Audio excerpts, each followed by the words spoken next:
Welcome to your magical moon message. This is your favorite dusty, crusty astrologer, the peace dealer, out here in these streets. What are y'all gonna do, by the way, when I just transform and the real magic mic comes through? What are you gonna do? Okay, I know I got this eye crust because I just don't give a shit right now. And I'm finishing out Pisces season where I could be a fat lazy slob. But what y'all gonna do? Aries season's in a week, y'all. Okay, I'm gonna get back on my workout shit. I decided to restart the 33-day ritual. Day one in Aries. I'm gonna start my workouts again. Basically everything I've been saying I've been doing and I've been practicing, but like 1 degree Aries, we there. I just decided to reset everything. If any of you want to join me, do accountability. I'm doing semen retention starting in 2. If anyone wants to join me for this, new start, let's do it, okay? What are y'all about to do, though, when the peace dealer comes through looking sexy as fuck, looking sexier than a bitch, okay? Like, I'm not gonna hold back. Like, you gonna see me ripped. I'm about to have my six-pack, all right? I'm about to be grooming. You gonna see me with a fresh lineup. I'm gonna have chapstick. I'm gonna go to the dentist, get work on my gums, all that. What you gonna do? What you gonna do? What you gonna do when you start catching feelings? Because the peace dealer coming down. I'm just joking. Shout out to those of you already holding it down. POP holding it down. All right, Gang Squad. Shout out to her too. I'm too based. Okay. Other than that, Moon in Leo, Sun in Pisces. This is integrating, and so one thing to appreciate about the social signs, right? The fundamentals are Aries, Taurus, Gemini, Cancer. Those are the basics. And then you have the integrators, Leo, Virgo, Libra, and Scorpio, that bring everything together. These are the superhumans. If the humans are the first for the superhumans, Cancer is metahuman, so they're the beginning of superhuman power. But then you have the gods, which is Sag, Cap, okay, Aqua, and Pisces. Okay, so whereas Cancer is like the beginning of metahuman, Scorpio is the beginning of godhood. And this is where the South Node in Scorpio is unlocking this transformative quality of how we can manifest grounded value. Pluto Scorpio, you next up. What's up? All right. Especially those of you born like 93, 94 with Pluto at the end of Scorpio. How does it feel? All right. Let these MFers know. The real important thing about this right now is that you are integrating into your lifestyle and behavior the Disney life. Okay, you're feeling into the receptivity of courage to, at a heart level, live the life of your goddamn dreams. This isn't necessarily like Libra with the 6th house Pisces making their dreams reality. This is you living creatively in order to bring your awareness of this fantasy into how you dynamically integrate this into your behavior, where you develop a strong, courageous, golden behavior that will enable so much more passion in how you see what you're imagining and bringing into reality, because the full moon in Virgo is now going to bring this behavior into reality and manifest partnerships and harvest magic. Okay, so we harvested knowledge with the full moon in Leo. We harvested power with the full moon in Cancer. We're harvesting real mastery of magic.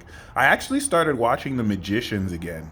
Okay, it's not as bad as, I actually started, I'm not going to go on that tangent and rant. I'm starting to watch The Magicians again. It's a really good show if you want to, check that out. It's really good to give you insight on how, magic works in a certain way. One major theme is you can't use magic to solve everything. It's just like another tool.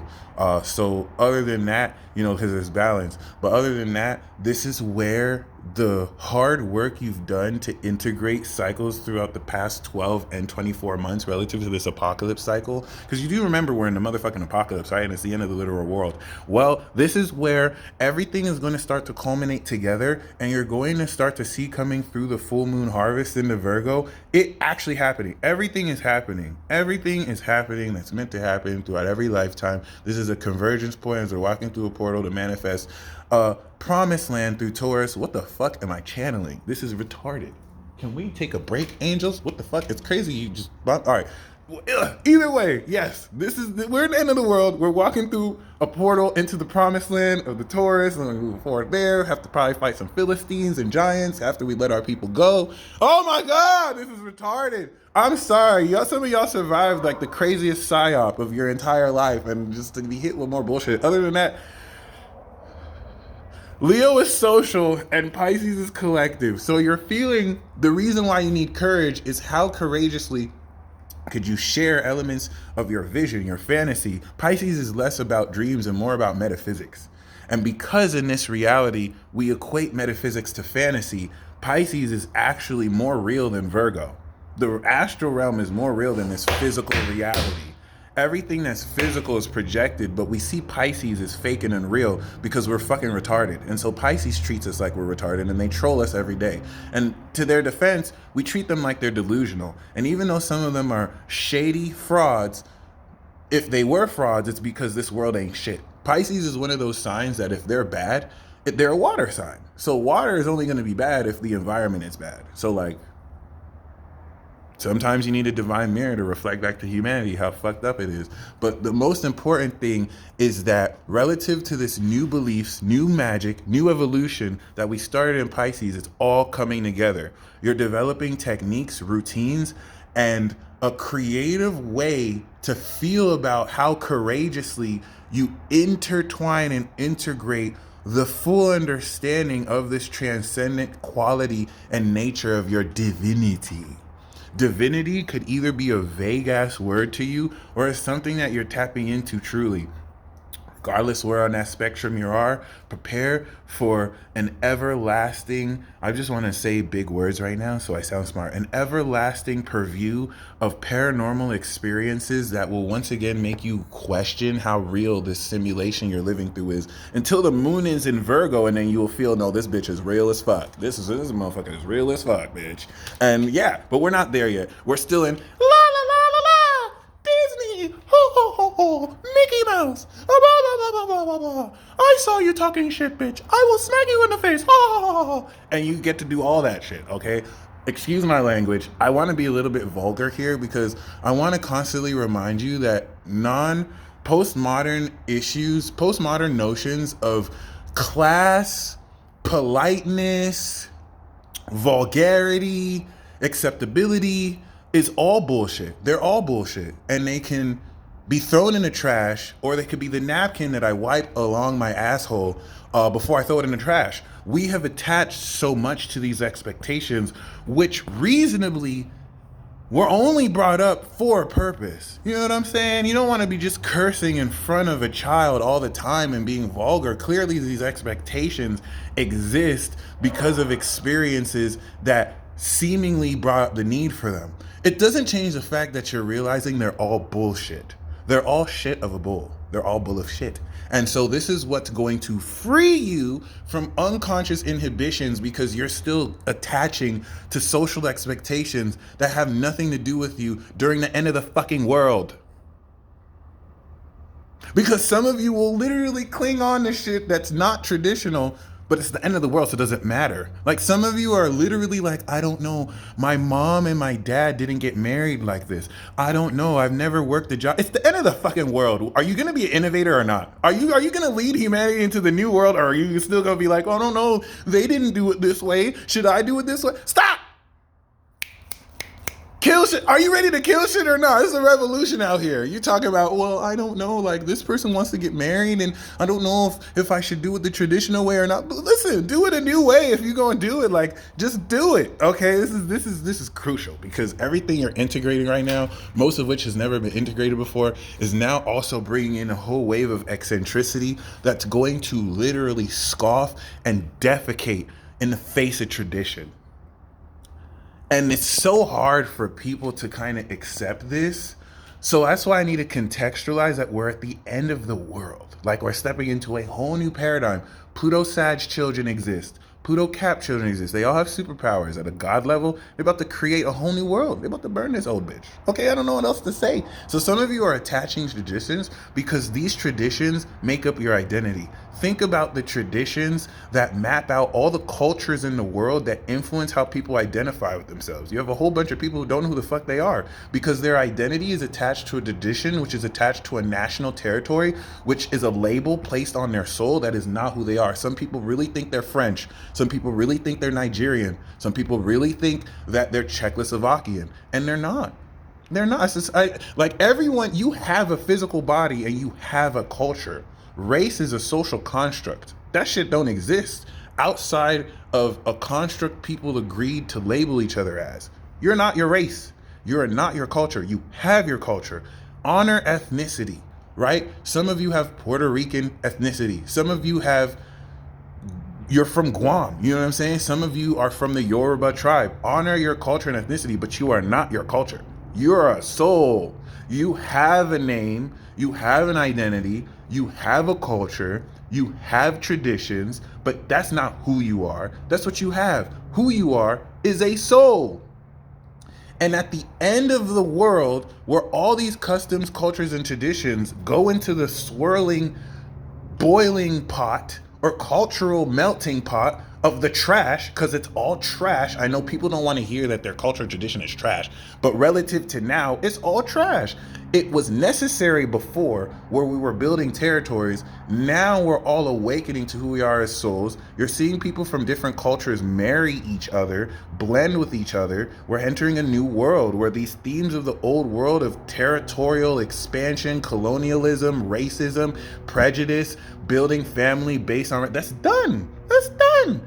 And look at the people from the old generation. They know that too. They're now happy. They're trying to instill it in their children. They're trying to kind of take what's left of this in the name of tradition. The false intellectual rhetoric that's deceptive is we need to maintain tradition. But Pluto's in Capricorn, baby. That bitch is dead. The last time Pluto was in Capricorn, guess what tradition they killed? Boston Tea Party marathons, okay, taxation without representation. There's a lot of tradition that died back then that never came back. It's happening again. And that was the revolution of France, where we ended monarchies because people didn't want their resources taken by some egalitarian dicks who took all the resources. Does that sound familiar? Because back then it was kings and queens. Now it's corporate kings and queens. It's all happening again. So if you're letting tradition and pseudo-intellectual false appeals to authority from people who don't know who you are label you and act like you're a sexual orientation, race, territory, you have the sovereign decision to believe that. But take your power back, honor who you are as a soul, and own into that eccentricity. Because every time I can be like, I'm not black, I'm an archangel. And people will be like, he doesn't care about black issues.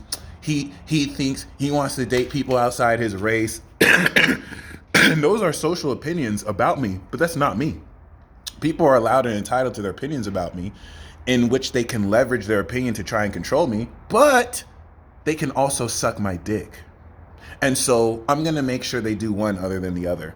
And that's not going to change the way that I identify as myself or I live myself, because you can think you are whoever you are, but your actions define who you are, right? So keep that in mind.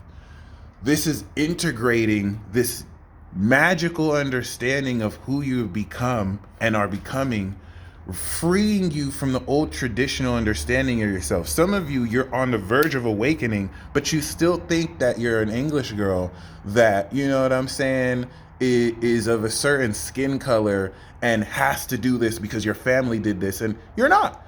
The universe is showing you, boo, that's not you though. Boo, that's not you though. Boo, that's not you though. And every time you kind of step into who you truly are, you start to see friction from outside influences that want to keep you in that box.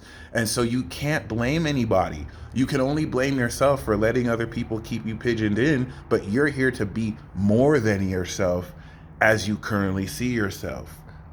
Okay, and this is going to be that transit preparing for that full moon before you harvest the real nature of this magic that you can actually practically apply towards other people and dazzle them with how transcendently divine you are and how much you've grown and how much more magical abilities in their face. You can like, and they'll be like, oh my God, that was magic. And that's literally everything you're doing. Before that, you're integrating this golden behavior that's like, you know what, I don't give a single fuck about how crazy other people am. At least I'm not living a motherfucking lie, bitch. Seriously, because some people will like get at you for cursing, but they have no integrity. Like the same people that will get at you for eating meat or cursing scam people on a daily basis. Like they do fuck that shit to people, right? But they're gonna focus on the speck on your eye and not the log in their own. Don't let people play you, B. Okay? If anyone's gonna say anything about you, let them bring evidence. If they can't, tell them to suck your ovaries. Tell them to lick your clit, because that's a privilege not many are awarded, and you're giving them the chance. Now, if you're a kid watching this, don't be vulgar. Tell them to suck your ring pop. Okay, tell them to suck your ring pop. Okay, y'all stay blessed as always. Godspeed. Peace.